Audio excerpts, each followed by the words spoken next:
During our final drug awareness assembly this year, we watched a persuasive slideshow about the effects of drugs. The presentation made us think about our future and the decisions we will have to make. One thing about the presenter that impressed us was that he interacted with us and left us thinking about the difficult choices ahead. He has to make tough decisions every day and changes the lives of many people based on their decisions. He was recently appointed the Graham County Superior Court Judge. Please give a warm welcome to the Honorable Judge Michael Petersen.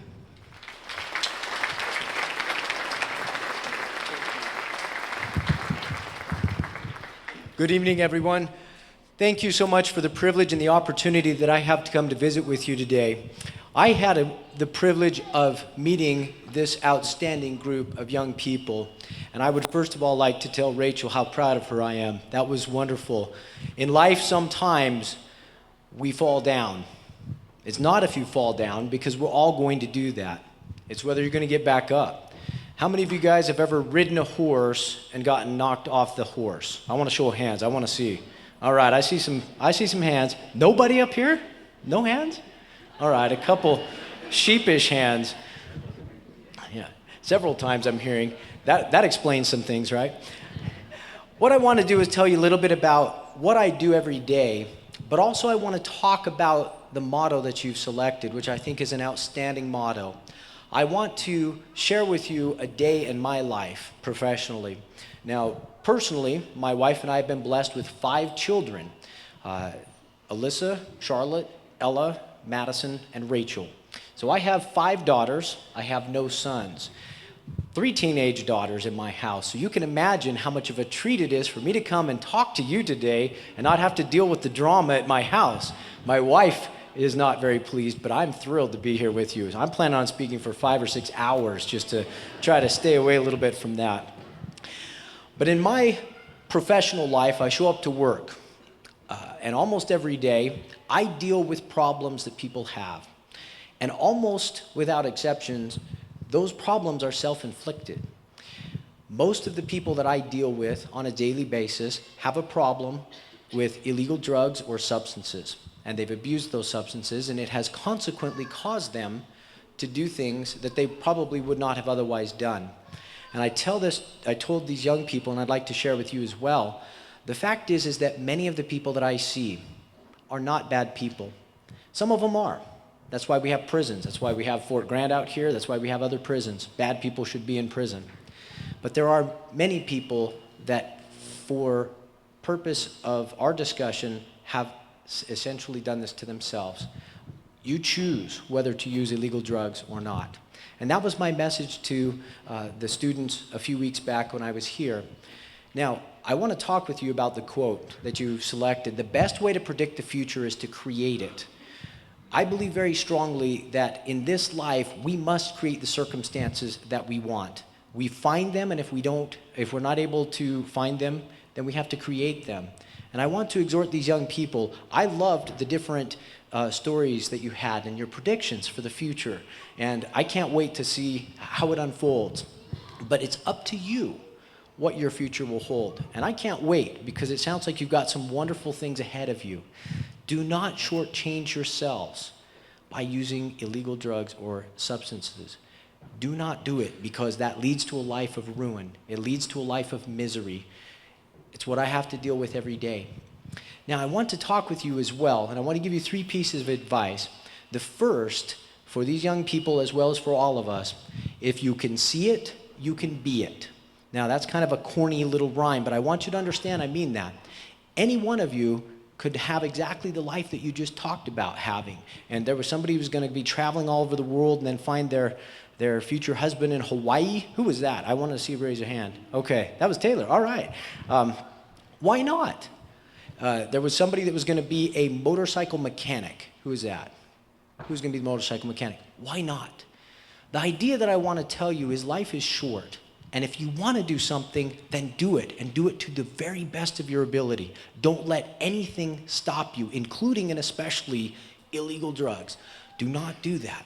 The second is the more you learn, the more you earn. Now again, that's kind of a corny little rhyme, but it's true. The more you learn, the more you earn.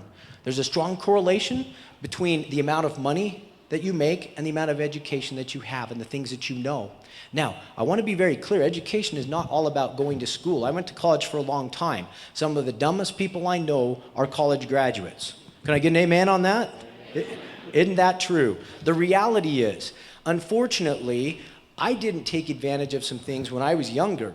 I drive a 1977 Scottsdale pickup truck. Okay, anybody else out there drive anything quite that fancy? All right, hey, nice. We need to compare notes afterward. Is yours as unreliable as mine? No? Okay, well, you know something that I don't. You probably know how to take care of it. You probably know how to fix it. I'm not very good at that type of thing. So guess what I get to do? I get to go pay somebody to do that. If I knew how to do it, I wouldn't have to. Just like he knows how to do his own mechanics work. There's nothing wrong with that. In fact, it's something that's very good. The more you know, okay, the more you know, the more you can do. So the more you learn, the more you earn. The last thing I want to talk with you about is young people as well as parents. I want to tell you about a study that they had, and it was over the course of 10 years.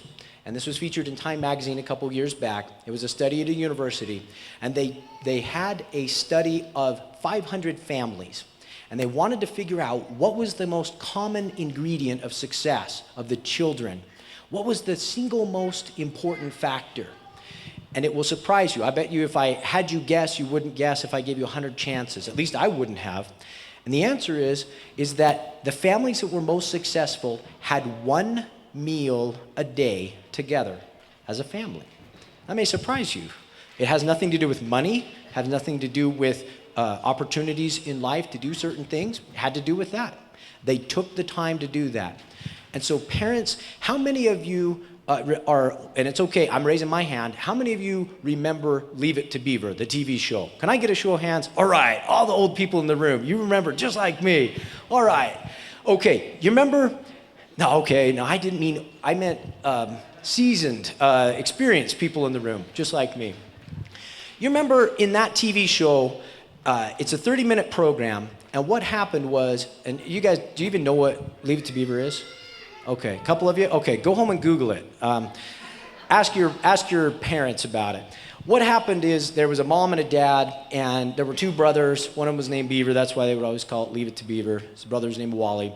And during the course of their 30-minute show, there was always some catastrophe. And then what ended up happening within that 30 minutes is a catastrophe magically fixed itself. Right? Now, does anybody here have a home life just like Leave It to Beaver, where the dad comes home every day at the same time to a gourmet meal that the wife has prepared all day long, to the beautifully groomed kids that sit down with a shirt and tie and eat dinner? Does that resemble any of your families? Okay, I have one hand. We're going to beat you up afterward, I think. That's not reality anymore. Maybe 50 years ago it was reality. It's not anymore. So I'm going to suggest that if you want to take a practical step, it will cost you virtually nothing, but it will be something that you will never regret. It will be an investment in your family. And so young people, I'm going to challenge you, and your parents, I'm going to challenge you as well, to take the time to spend together. Now, it's not easy, and I know, believe me, I know my family as well. We're all over the place.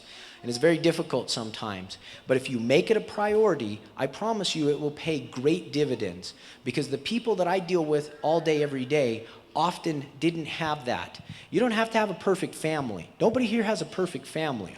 I certainly don't. But the reality is that if you spend that time together, one time a day, I promise you that it will make a big difference in your lives. So, graduates, I want to tell you, first of all, thank you for the privilege to come and visit with you today. Remember that drugs will ruin your life. The more you learn, the more you earn. If you can see it, you can be it, and spend time with your family. I promise that will be something that will give you a great return on your investment. May God bless you. Thank you very much.